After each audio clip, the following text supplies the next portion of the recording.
Welcome to law बडी। आज हम बात करने वाले एक इंटरेस्टिंग और इम्पोर्टेंट प्रोविजन के बारे में जिसमें कोर्ट एक आदमी को रिलीज के बाद भी ट्रैक कर सकती है अगर वो रिपीट ऑफेंडर हो।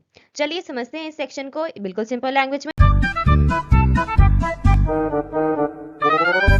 सब सेक्शन 1 कहता है कि अगर कोई इंसान पहले से ही किसी 3 साल या उससे ज्यादा के जेल वाले ऑफेंसेस के लिए इंडिया में कन्विक्ट हुआ है और फिर दोबारा किसी 3 साल या फिर उससे ज़्यादा की पनिशमेंट वाले ऑफेंस के लिए कन्विक्ट होता है, लेकिन मजिस्ट्रेट ऑफ सेकंड क्लास के कोर्ट में नहीं। ठीक है, तो उस कोर्ट के पास पावर होती है कि वो उस आदमी को रिलीज के बाद भी अपने रेजिडेंस और उसमें होने वाले चेंजेस या एब्सेंस के नोटिफिकेशन देने का ऑर्डर दे सकती है।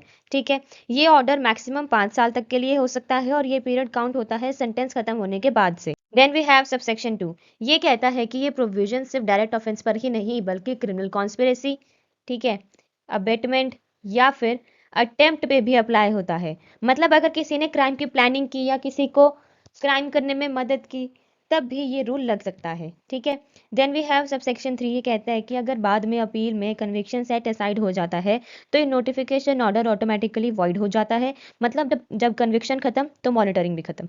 ठीक है, सब सेक्शन 4 कहता है कि ये ऑर्डर सिर्फ ट्रायल कोर्ट ही नहीं बल्कि एपेलेट कोर्ट, हाई कोर्ट या फिर कोर्ट ऑफ सेशन भी अपने रिवीजन पावर्स यूज करके पास कर सकते हैं।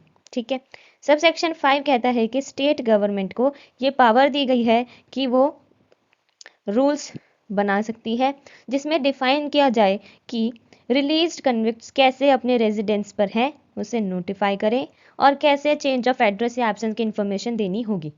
ठीक है, सब सेक्शन 6 जो है ये कहता है कि अगर कोई रिलीज्ड कन्विक्ट इन रूल्स का वायलेशन करता है तो उसके अगेंस्ट केस चलाया जा सकता है और उसे magistrate of competent jurisdiction try करेगा उस डिस्ट्रिक्ट में जहां उसका लास्ट नोटिफाइड रेजिडेंट था। ठीक है, so this was simple explanation of section 394. If you found this video useful, do not forget to like and subscribe your law body for more such legal content. Thank you.